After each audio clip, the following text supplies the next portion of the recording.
हो गया आगाज रण का, युग बदलने की तैयारी है। इतिहास वही बनाएगा जिसका संघर्ष जारी है। हेलो नमस्कार, जय हिंद। कैसे हैं आप लोग?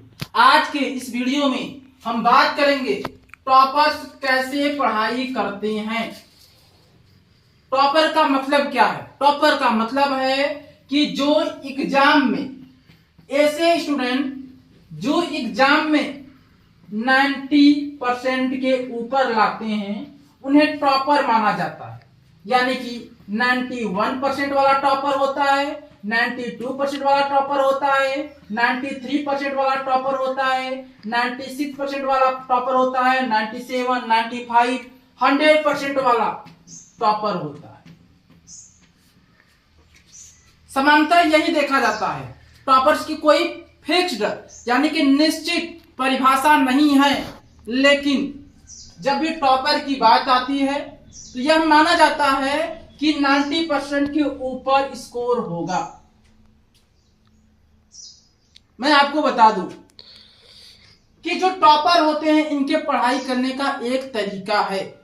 जब आप टॉपर्स का इंटरव्यू देखोगे तो सभी टॉपर्स में कुछ बातें कॉमन होती हैं। कुछ ऐसा नियम होता है जो सभी टॉपर्स मानते हैं, उस नियम को फॉलो करते हैं। तो कौन कौन से ऐसे नियम हैं जिनकी सहायता से कोई भी टॉपर बन सकता है? कमजोर से कमजोर बच्चा टॉपर बन सकता है। मैं बता रहा हूं, मैं यहां बात कर रहा हूं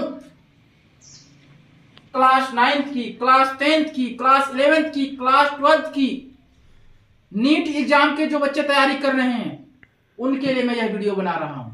जो आगे कुछ करना चाहते हैं, जिनका सपना है कुछ कर दिखाने का, जिनका सपना है रण को जीतने का, कुछ कर दिखाने का, जो अपने मेहनत पर भरोसा करते हैं, तो ध्यान से सुनिए टॉपर्स कैसे पढ़ाई करते हैं। सबसे पहले सुनिए मेरी बात को कि जो टॉपर्स होते हैं सभी सब्जेक्ट पर ध्यान देते हैं। ये बहुत जरूरी मैं बात बोल रहा हूं। उनको अगर लगता है कि हमारे एग्जाम में फिजिक्स केमिस्ट्री बायो आ रहा है, फिजिक्स केमिस्ट्री बायो आ रहा है, तो फिजिक्स केमिस्ट्री बायो पर ध्यान देते हैं। जो बच्चे बोर्ड एग्जाम में टॉपर बनना चाहते हैं वो physics chemistry bio English Hindi पर ध्यान देते हैं। मैथ वाला बच्चा बायो की जगह पर मैथ पर ध्यान देता है। जो क्लास 10th के बच्चे होते हैं वो इंग्लिश पर ध्यान देते हैं, हिंदी पर ध्यान देते हैं, मैथ पर ध्यान देते हैं, साइंस पर ध्यान देते हैं, सोशल साइंस पर ध्यान देते हैं, सोशल साइंस यानी कि सोशल स्टडीज पर ध्यान देते हैं, ड्राइंग पर ध्यान देते हैं। अपने अपने विषयों पर ध्यान देते हैं पूरी तरीके से। कैसे पढ़ाई करते हैं? जितना भी सब्जेक्ट है यानी कि ऑल सब्जेक्ट पर ध्यान देते हैं, पहली बात। दूसरी बात, ऑल चैप्टर पर भी ध्यान देते हैं। जो सब्जेक्ट के चैप्टर होते हैं उन चैप्टर पर भी ध्यान देते हैं। जैसे मान लीजिए हम एग्जाम्पल लेते हैं, कोई सब्जेक्ट है, मान लेते हैं हिंदी है। अगर हिंदी कोई चैप्टर है तो पढ़ाई कैसे करते हैं टॉपर? हिंदी का पहला चैप्टर पढ़ते हैं। सबसे पहले क्या करते हैं? चैप्टर को पढ़ते हैं, अपने से पढ़ते हैं, अपने से भी पढ़ते हैं, टीचर्स भी पढ़ाते हैं, ऑनलाइन भी बच्चे पढ़ लेते हैं, कोचिंग में भी पढ़ लेते हैं। यानी कि सबसे पहले चैप्टर को रीड करते हैं, चैप्टर को अंडरस्टैंड करते हैं, चैप्टर को लर्न करते हैं। क्या करते हैं? लर्न करते हैं, समझते हैं। अंडरस्टैंड करते हैं, समझते हैं, समझ लेते हैं। जब चैप्टर को समझ लेते हैं तो धीरे धीरे याद करते भी जाते हैं। टीचर पढ़ाते जाता है, बच्चे याद करते जाते हैं और बच्चे क्या करते हैं? चैप्टर का नोट्स बनाते हैं। आप में से कितने ऐसे बच्चे हैं जो नोट्स बनाते हैं? सोचो, जब आप लिखने का अभ्यास नहीं डालोगे तो क्या खाक टॉपर बनोगे? बात बुरी लग रही होगी, कड़वी बात है, कटु सत्य है, लेकिन आप याद रखो आपको नोट्स बनाना चाहिए। अगर नहीं बनाते हैं तो ये आपकी गलती है। टॉपर्स नोट्स बनाते हैं। हाथ दर्द करने लगता है लिखते लिखते, आपको लिखना पड़ेगा, कलम चलानी पड़ेगी, किताबों से जुड़ना पड़ेगा। जब आप नोट्स बना लेते हैं यानी कि चैप्टर शुरू हुआ, लर्न कर रहे हैं, टीचर पढ़ा रहा है, घर जाकर याद कर रहे हैं। जो आज टीचर क्लास में पढ़ाएगा बच्चे घर जाकर याद करते हैं, उसे समझते हैं, उसका नोट्स बनाते हैं। जैसे ही चैप्टर पूरा फिनिश हो जाता है, स्कूल में टीचर पढ़ा देते हैं, बच्चा लर्न कर लेता है, समझ लेता है, यानी जो चैप्टर होता है जब समाप्त हो जाता है, यानी टीचर पढ़ा दिया, तो टीचर क्या करता है, कुछ इंपॉर्टेंट प्रश्न हल करा देता है, उससे ज्यादा टीचर करता नहीं है कुछ। उसके बाद बच्चे क्या करते हैं, जो नोट्स है इसका रिवीजन करते हैं, पुनरावृत्ति करते हैं, बार बार नोट्स के पन्नों को पलटते हैं, बार बार याद करते हैं नोट्स को, यही रुकते नहीं है। जो अध्याय समाप्त हुआ है, टीचर ने समाप्त किया है, उसी अध्याय के कम से कम 50 एमसीक्यू, कम से कम 50 एमसीक्यू। जो नीट के बच्चे हैं, जो जेईई के बच्चे हैं, एक एक चैप्टर के 500 एमसीक्यू तैयार करते हैं, एक एक चैप्टर के 500। जो बोर्ड एग्जाम के बच्चे हैं, वो कम से कम एक एक चैप्टर के 50-50 बहुविकल्पी प्रश्न तैयार करते हैं। तो आप किस परीक्षा को टारगेट कर रहे हैं, किस परीक्षा में टॉपर बनना चाहते हैं, आपको उस परीक्षा की दृष्टि से प्रश्न तैयार करने होंगे। कुछ बच्चे 300-400 एमसीक्यू प्रत्येक चैप्टर के तैयार करते हैं, जो नीट की परीक्षा की तैयारी कर रहे हैं, जो जेईई की तैयारी कर रहे हैं। तो आपको चैप्टर का नोट्स बनाना है, चैप्टर को याद करना है। जब चैप्टर का नोट्स बन जाए, चैप्टर याद हो जाए, तो आपको 50 एमसीक्यू हल करना चाहिए। नीट जेईई एग्जाम में बैठ रहे हैं तो 300 हल कीजिए, 400 हल कीजिए। उसके बाद आप अगर बोर्ड एग्जाम में बैठ रहे हैं तो आप कम से कम 30 शॉर्ट क्वेश्चन हल कीजिए और कम से कम 20 लॉन्ग क्वेश्चन हल कीजिए।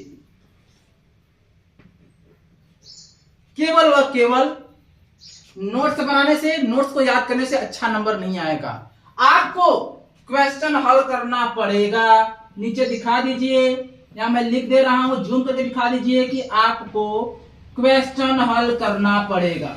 बिना क्वेश्चन हल किए कुछ होने वाला नहीं है, क्वेश्चन हल करना पड़ेगा।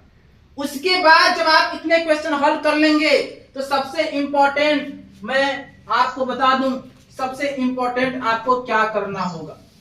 सबसे इंपॉर्टेंट आपको 5 साल का पुराना पेपर हल करना होगा। क्या करना होगा?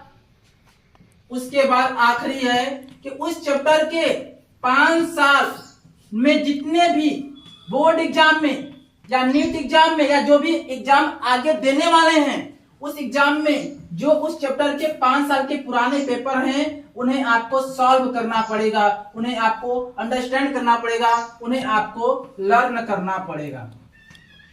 ये टॉपर्स पढ़ते हैं। मैं रिवीजन करा दे रहा हूं क्विकली, देखिए ध्यान से। सबसे पहले आप चैप्टर शुरू करेंगे, किसी भी सब्जेक्ट का कोई चैप्टर शुरू करेंगे। सबसे पहले चैप्टर को शुरू करेंगे, सबसे पहला स्टेप क्या है कि आपको नोट्स बनाना। टीचर्स पढ़ाएंगे, आपको नोट्स बनाना है। फिर हर एक टॉपिक को क्या करना है? लर्न करना है। क्या करना है? लर्न करना है, समझना है, रटना नहीं है, समझना है। उसके बाद आपको क्या करना है? जब नोट्स तैयार हो जाए उसके बाद आपको एमसीक्यू, सबसे पहले एमसीक्यू तैयार करना है। उसके बाद आपको लॉन्ग क्वेश्चन 2 मार्क्स के, 3 मार्क्स के, 5 मार्क्स के लॉन्ग क्वेश्चन लर्न करना है, समझना है। उसके बाद लॉन्ग क्वेश्चन के बाद आपको 5 साल का PYQ यानी कि पुराना पेपर हल करना है। उसके बाद आपको चैप्टर टेस्ट में बैठना है। आखिरी चैप्टर टेस्ट में, चैप्टर टेस्ट आपके टीचर लेते हैं। जैसे मान लीजिए बायो का या साइंस का पहला चैप्टर आप शुरू कीजिए। सबसे पहले टीचर क्या करेंगे? चैप्टर को पढ़ाएंगे, लिखवाएंगे, हर टॉपिक को पढ़ाएंगे। तो सबसे पहले आप टॉपिक का नोट्स बनाइए, उसे घर जाकर लर्न कीजिए। जब चैप्टर समाप्त हो जाए, अध्याय में जितना भी टॉपिक दिया गया है उसका नोट्स बन जाए, उसको आप समझ लीजिए, तो आप क्या कीजिए? एमसीक्यू हल कीजिए। 50-60 एमसीक्यू कम से कम अगर आपने हल कर लिया है तो आप लॉन्ग क्वेश्चन 2 नंबर के, 3 नंबर के, 5 नंबर वाले कम से कम आप 20-25 प्रश्न हल कीजिए। फिर 5 साल का पुराना पेपर हल कीजिए। कि जैसे उस अध्याय के जितने भी 5 साल के पुराने पेपर हैं उनको आप हल कर लीजिए। उसके बाद आप अपने टीचर को बोलिए कि सर चैप्टर टेस्ट हो जाए। आप कुछ सरप्राइज टेस्ट लीजिए, जो आपने चैप्टर पढ़ाया था हमारा पूरी तरीके से तैयार हो गया है। आप मौखिक टेस्ट भी ले सकते हैं, यानी कि ओरल टेस्ट भी ले सकते हैं, और आप रिटेन टेस्ट ले सकते हैं। उसके बाद चैप्टर टेस्ट होगा। फिर आप देखेंगे कि आपका स्कोर बढ़िया आ रहा है, क्योंकि आपने हर टॉपिक का नोट्स बनाया है, लर्न किया है, एमसीक्यू हल किया है, लॉन्ग क्वेश्चन भी हल किया है, शॉर्ट क्वेश्चन भी हल किया है, 5 साल का पेपर तैयार कर लिया है कि इस जो अध्याय आपने नोट्स बनाया है उसी अध्याय से जितने भी पुराने 5 साल के प्रश्न पूछे गए हैं उसको आपने हल कर लिया है। फिर टॉपर बनने से कौन रोकेगा? ये जो टॉपर बनते हैं ना, इन्हीं रास्तों से गुजरते हैं। तो ये फार्मूला है। आपको मेहनत करना पड़ेगा, रातों को जागना पड़ेगा। जय हिंद, वंदे मातरम।